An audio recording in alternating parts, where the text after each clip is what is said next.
Good morning po sa inyong lahat muli sa Pilipinas at ngayon nasa Pahayag chapter 15 na po tayo.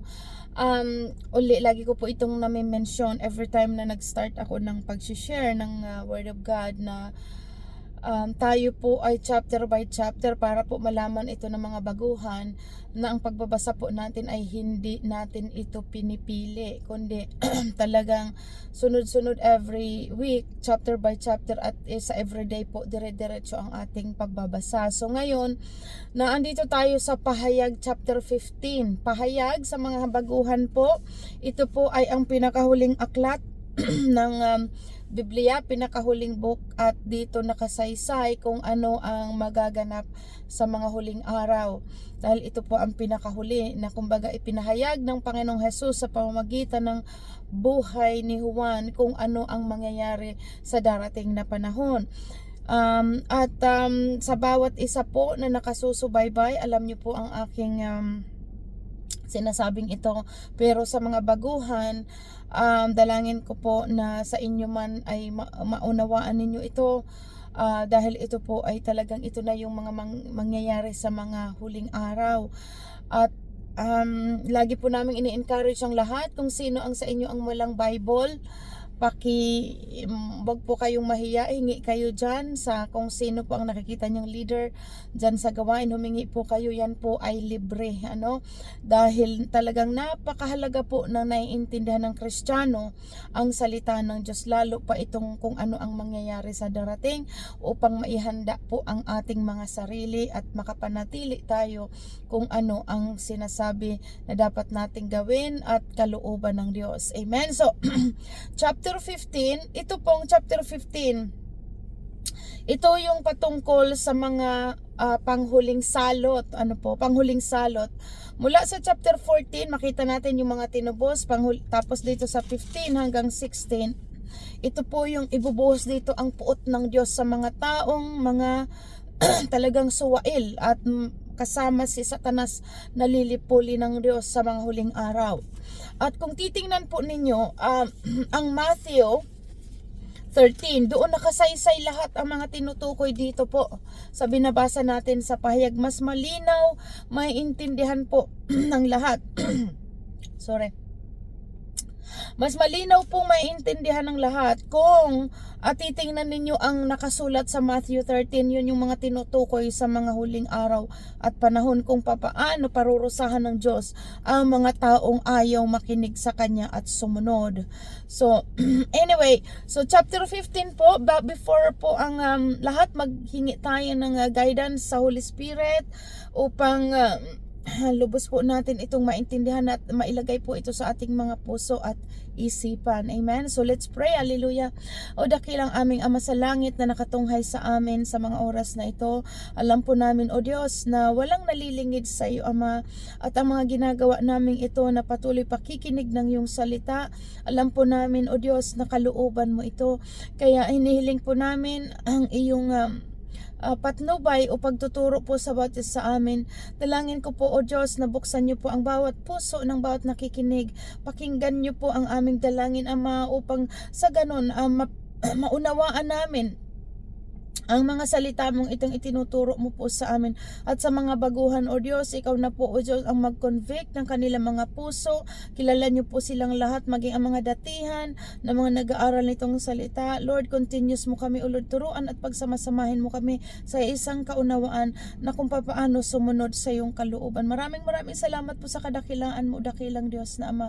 Pinupuri ka namin, pinasasalamatan ka namin sa kagandahang loob na pinapakita mo maging huli sa hulihang panahon. Ipinapakita mo sa pamamagitan ng salita mong ito na hindi mo pababayaan ang mga sumusunod sa iyong kalooban. Kaya pinupuri ka namin, O Diyos, pinasasalamatan at ang lahat ng ito ay sa ngalan po ng aming Panginoong Hesukristo.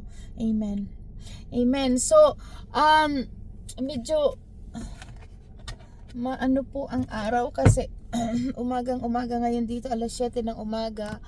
At ako, after nitong makapag-share ako sa inyo nito, ako po ay diretso sa aking trabaho. So anyway, so chapter 15, ang panghuling salot. Dito na po talagang malapit nang, dito na ang ang kalagim-lagim na mangyayari sa sanlibutan. At ito nga po sa ating pag-aaral, nakikita natin habang nandito tayo sa Revelation, talagang namamasdan po natin na talagang totoong nangyayari na ang mga propesiya. Talagang nandito na po tayo sa mga huling araw, ano? So, chapter 15, ang panghuling salot. Nakita ko rin sa langit ang isa pang kakaiba at kagila-gilalas na palatandaan. May 7 anghel na may dalang 7 salot. Ito ang panghuling salot sapagkat dito matatapos ang puot ng Diyos. May nakita akong parang dagat na kristal na nagliliyab. Nakita ko rin ang mga nagtagumpay laban sa halimaw at sa larawan nito, at sa nagtataglay na bilang ng katumbas ng kanyang pangalan. Nakatayo sila sa tabi ng dagat na kristal, hawak ang mga alpang bigay sa kanila ng Diyos. Inawit nila ang awit ni Moses na lingkod ng Diyos at ang awit ng Kordero. Kung makikita po natin ang lahat ng ito, nabasa natin ito sa mga naunang chapters tungkol sa mga tinubos sa 14, at mula doon sa chapter 7, kung makita po ninyo, ito yung mga talagang nakapaloob na dito, at ito ang tinutukoy sa chapter 15 na panghuling salot. Ano po? At sabi dito tungkol sa awit, sabi dito inaawit nila ang awit ni Moses na lingkod ng Diyos at ang awit ng Kordero. Panginoong Diyos na makapangyarihan sa lahat, dakila at kahanga-hanga ang iyong mga gawa. O hari ng mga bansa, matuwid at totoo ang iyong mga paraan. Sino ang hindi matatakot sa iyo, Panginoon? Sino ang hindi magpupuri sa iyong pangalan? Ikaw lamang ang banal. Lahat ng mga bansay lalapit at sasamba sa iyo, sapagkat nakita ng lahat ang matuwid mong mga gawa. So, dito po kasi ang puot ng Diyos sa mga nakakakilala sa Panginoon, sa mga nagbabasa, naunawaan natin kung gaano kadakila ang Diyos. Mula sa simula ng likhain ng Diyos ang sanlibutan hanggang sa dumating ang Panginoong Hesus at ipako siya sa krus at muling nabuhay. Nakita natin kung gaano inaabot ng Diyos ang tao upang ito ay hindi mapahamak. Lahat ng kaparaanan ibinigay, higit sa lahat ibinigay na ng Diyos ang kanyang bugtong na anak, ang Panginoong Hesus, upang tayo lamang ay makapalapit sa Diyos Ama at makapagtagumpay tayo sa mga bagay na hindi natin napagtatagumpayan sa pamamagitan ng mga kasalanang itong umiiral sa sanlibutan. Ibinigay niya ang Panginoong Hesus upang sino man ang manampalataya, sino man ang tumanggap sa Panginoong Hesus ay magkaroon ng buhay na walang hanggan. Nakita po natin ito sa mga nagbabasa at sa mga hindi pa. Subaybayan niyo po ang chapter by chapter na pag-aaral. Dito niyo po mapapatunayan kung gaano kadakila ang Diyos at kung gaano siya katuwid. Na ang mga pinaparusahan ditong nababanggit sa pahayag ay ang mga taong ayaw talagang sumunod sa Diyos. Na sa kabila na pinapakita ng Diyos ang kanyang pag-ibig, yung pag-aruga, ang pag-iingat, ay nagiging matigas pa rin ang kanilang mga puso. So ito po ang kahinatnan. Kaya dito sa awiting ito, makikita po natin na inaawit ni Moses yung kanyang awitin na talagang ang Diyos ay matuwid magparusa. Dahil ang tao na parusahan ayon sa kanilang ginawa. Malinaw po ito. Kung ano ang ginagawa ng tao ay siyang aanihin sa mga huling araw. Kaya pinapaunawa sa atin habang may panahon pa, may pagkakataon pa na manumbalik sa Diyos, humingi ng tawad ang tao sa Diyos at magsisi sa mga kasalanan. Dahil ito po ay dahil sa pagmamahal ng Diyos, dahil sa mga huling araw, parurusahan ng Diyos ang kasalanan ng sanlibutan, at kung ang tao patuloy gumagawa ng kasalanan, doon siya nadadamay sa puot ng Diyos. So ito po ang kasaysayan na inaawit dito. At sabi dito sa verse 5, pagkatapos nito'y nakita ko ring bumukas ang templo sa langit, ang tuldang tipanan. Lumabas mula sa templo ang 7 anghel na may dalang 7 salot. Nakasuot sila ng damit na malinis at nakasisilaw sa kaputian, at may gintong pamigkis sa dibdib. Ibinigay sa kanila ang isa pa sa 4 na nilalang na buhay ang 7 mangkok na ginto ng napuno ng puot ng Diyos. Ang templo ay napuno ng usok na nagmumula sa kaluwalhatian at kapangyarihan ng Diyos, at walang makakapasok sa templo hanggat hindi natatapos ang 7 salot na dala ng 7 anghel. Ito po, at masyadong maano ang araw sa aking mata. Nakakasilaw. Anyway, so ito pong mga tinutukoy po dito sa chapter 15. Ito na yung pinakahuli-huling salot na kung saan makikita po natin dito hanggang sa chapter 16. Kaya po ini-encourage ko po ang lahat sa inyo na talagang mag-stay tuned. At sa inyong tahanan, sa may mga Bible po, basahin niyo po ito. At sa mga baguhan, tulad ng sabi ko, pumingi po kayo ng Bible, At upang lubos yung maintindihan na mabuti ang Diyos. Akala ng karamihan dito po, sa mga babasahin natin, yung mga suwail, ang Diyos ay mapagparusa. Ang katotohanan po, ang pinaparusahan ng Diyos ay si Satanas, ang kanyang kampo at ang lahat ng mga sumusunod sa kasamaan. Kaya nga tinuturuan tayo bilang mga Kristiyano, tinuturuan po tayo kung paano ang pagsunod sa ating Diyos na buhay. Saglit lamang po at masyadong nakakasilaw sa aking mata ang aking saglit lang, ibaback up ko. Pasensya na po kayo kasi tulad ng sabi ko po sa inyo, pag ako nag-share ng Word of God dito ako sa park, dahil mas lalo po akong nakakapag-concentrate at saglit lang at ako'y isasaglit ko lang itong doon sa medyo walang silaw sa mata. Wait lang.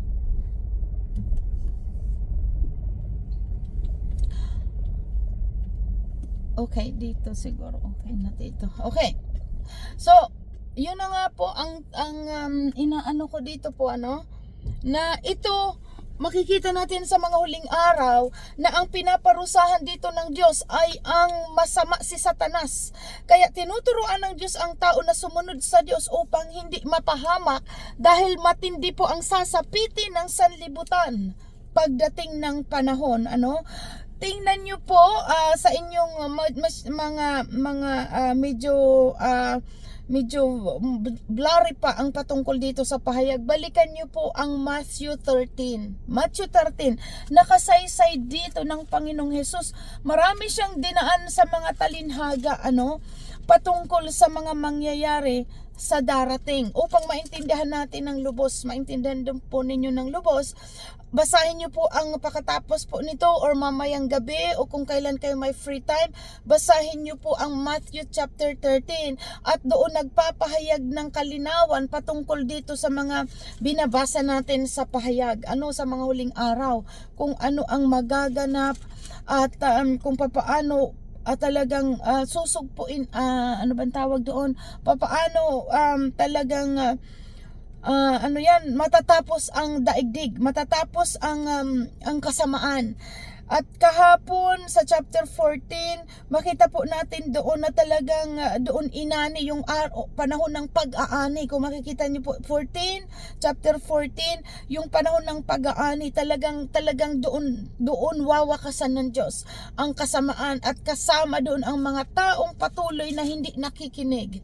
So mapalad po tayo sa salitang ito na naabot kayo ng salita, naabot ako ng salitang ito na binababala ng Panginoon bago dumating ang matinding puot ng Diyos sa mga huling araw.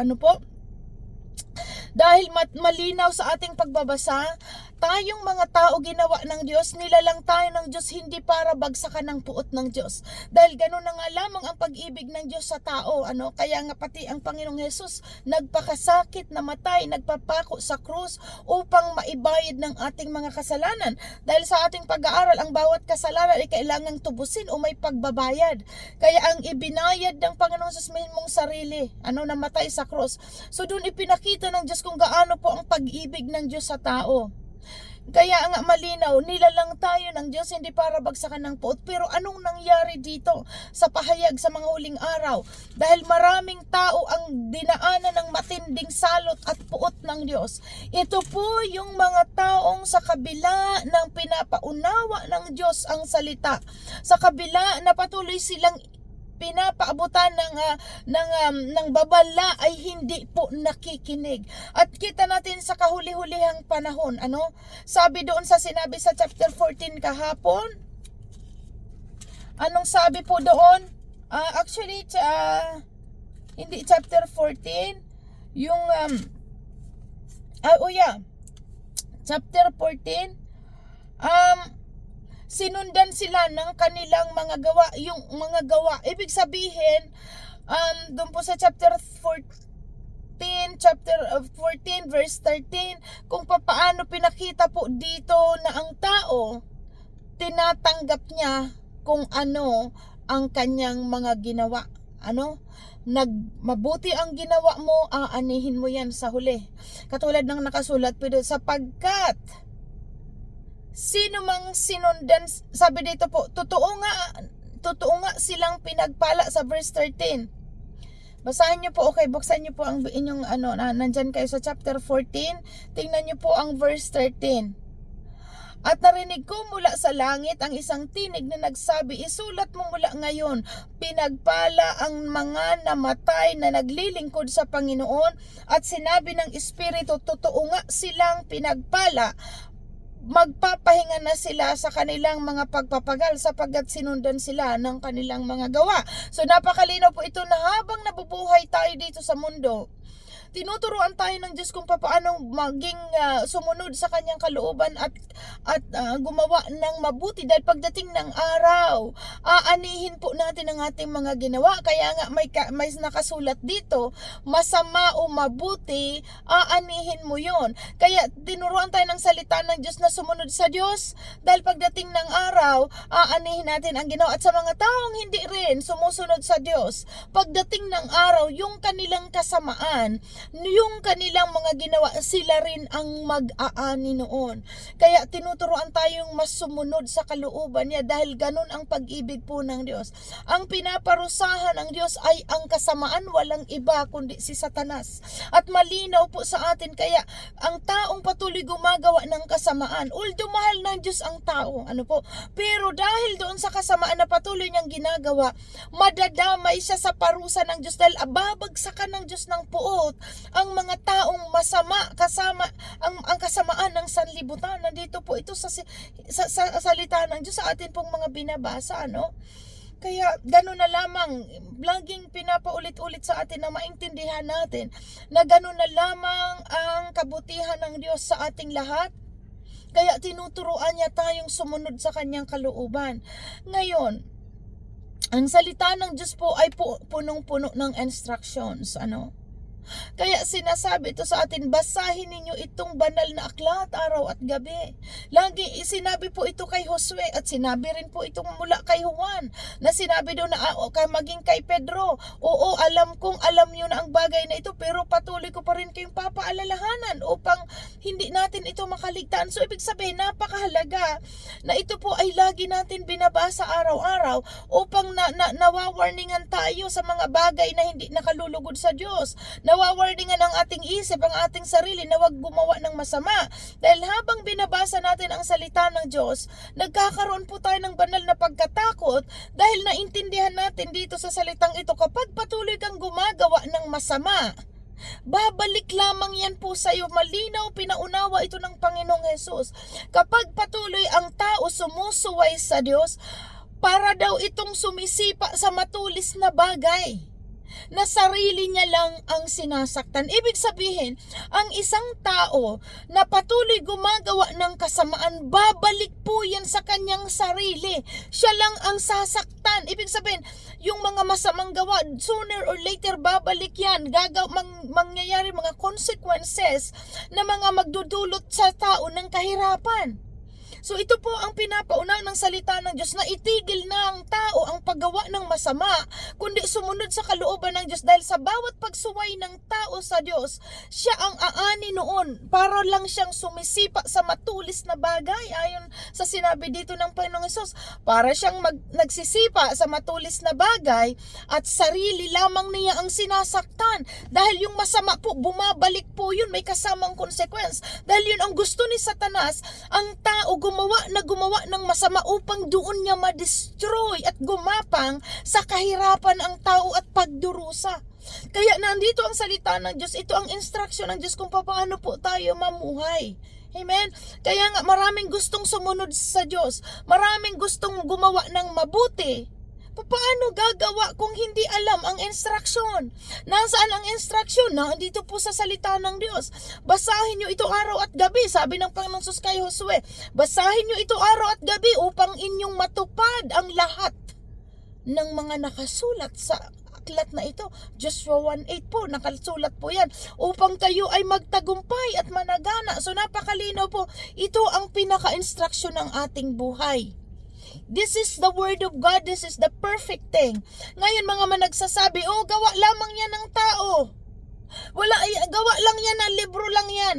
Bakit hindi po subukan ng tao na yon na basahin ang salita ng Diyos na taimtim sa kanyang puso, at doon niya mapapatunayan na hindi lamang ito libro, na hindi lamang tao ang gumawa nito, dahil may kapangyarihan ito sa mga tao na nanalig sa salitang ito po.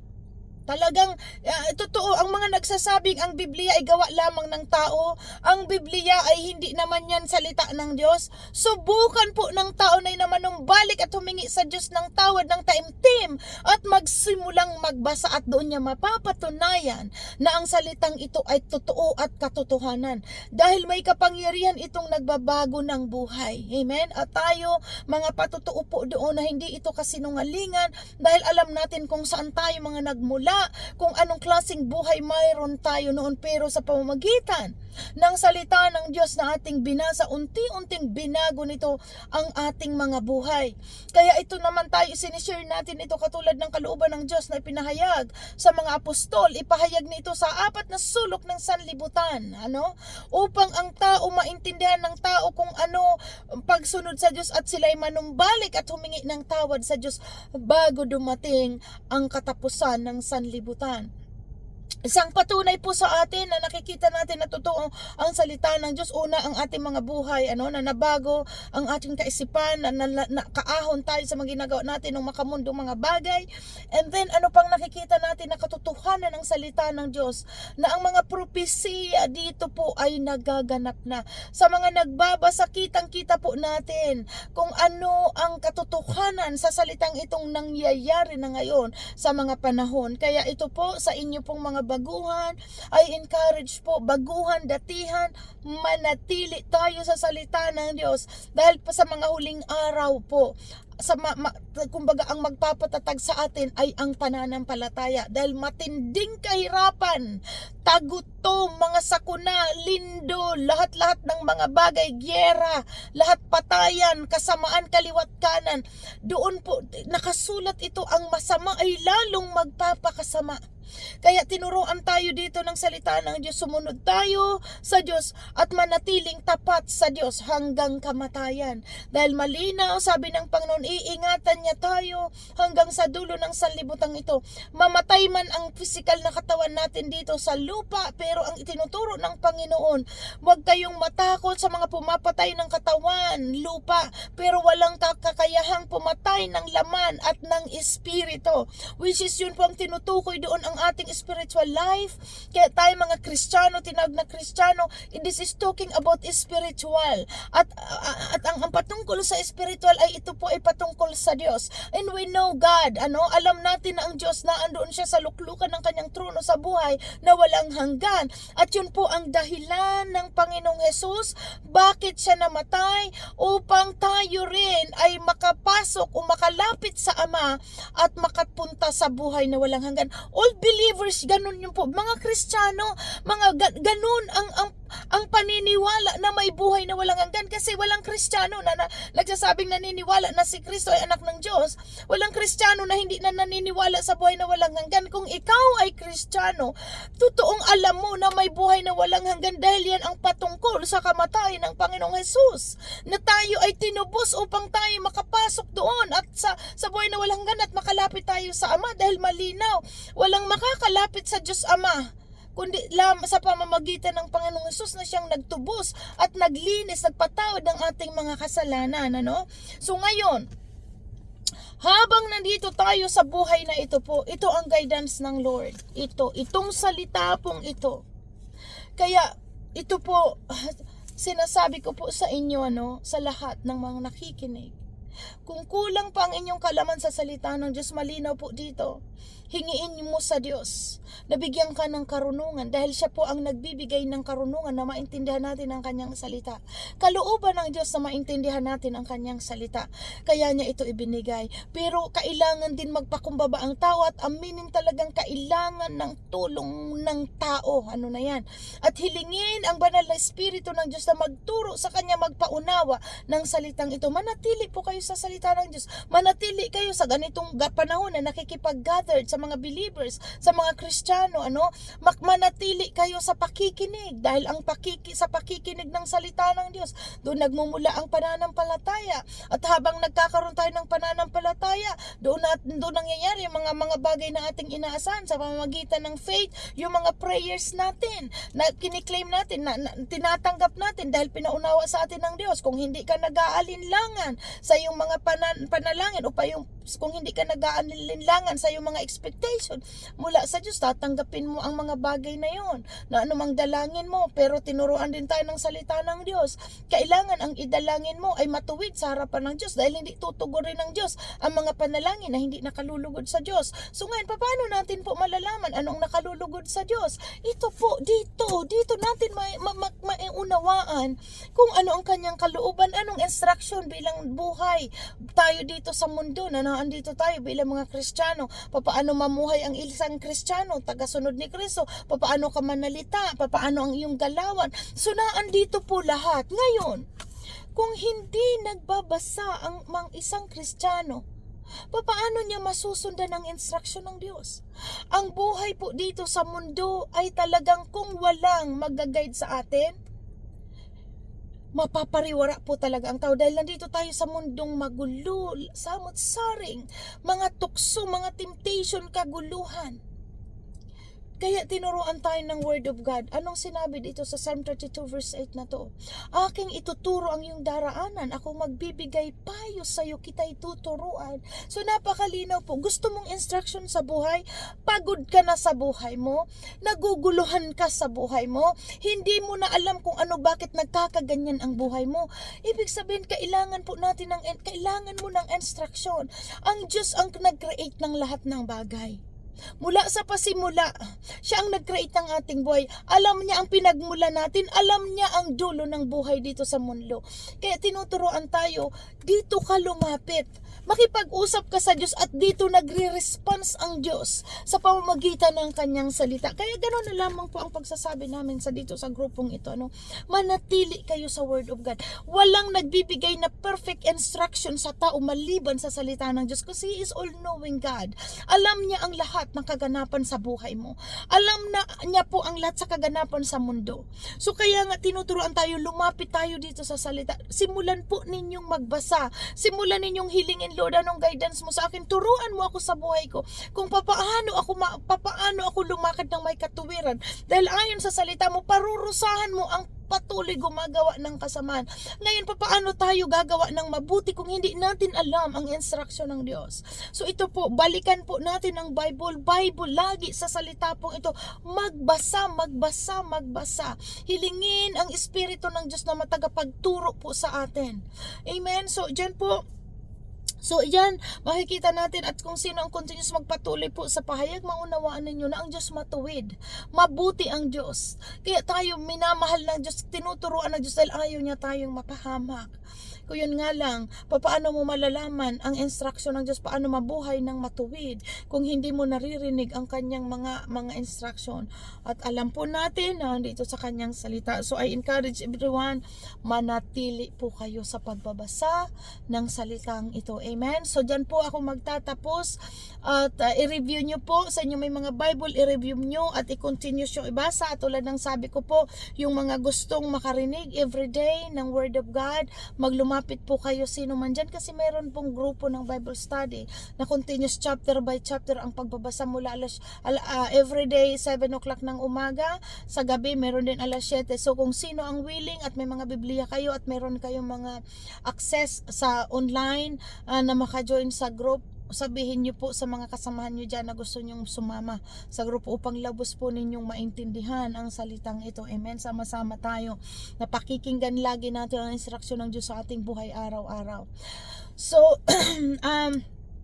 glory to God. So anyway, malapit na 2 linggo. I think pangatlong linggo nandyan na yata ako sa Pilipinas kung hindi pa ako nagkakamali. So stay tuned and everybody, excited na po akong makita muli kayo sa nasama-sama tayo at sa anniversary nga. Amen. So God bless everybody. Purihin ang Diyos. Let's pray. Purihin ka aming Ama. Maraming salamat po aking Diyos at aming Ama sa langit. At alam po namin na nakamasid ka, Lord. Sino man ngayon ang nakikita mo at dinala mo sa gawain, maging ito man ay sa Nueva Ecija, maging ito man, O Diyos, ay sa Maynila, sa Paco, o sa Labo, Camarines Norte, o doon sa Salvasyon, sa Tinambak. Makita niyo po kung sino ang mga taong ito dahil ikaw po ang nag-udyok sa kanilang mga puso na dalhin sila sa oras na ito upang mapakinggan ang pag-ibig na patuloy niyo pong pinapaabot sa amin. Ama, pinagkakatiwala ko po silang lahat. Ikaw na po ang bahala sa amin, O Diyos, na magturo, na mag-grow ang aming pananalig sa iyo. Kaya maraming salamat po sa araw na ito sa kanilang narinig. Alam namin ang salita mo ang kanilang tinanggap at alam po namin na ikaw ang naglagay nito sa kanilang puso at ang mga buting mga salitang iyong inilagay sa bawat puso namin ay iyo pong lulubusin ang lahat ng ito hanggang sa iyong pagbabalik ayon sa iyong salita sa Ephesians 1:6. Kaya maraming salamat po, Ama. Pinupuri ka namin, pinasasalamatan ka namin sa lahat ng kagandahang loob at pag-ibig yung pinapamala sa amin, pinapakita sa amin. Sa iyo ang parangal at papuri at pagsamba at ang lahat ng dalangin namin ito ay sa ngalan ng aming Panginoong Hesus Kristo. Amen. So God bless everybody. Hanggang sa muli, hanggang next week po. God bless. Bye.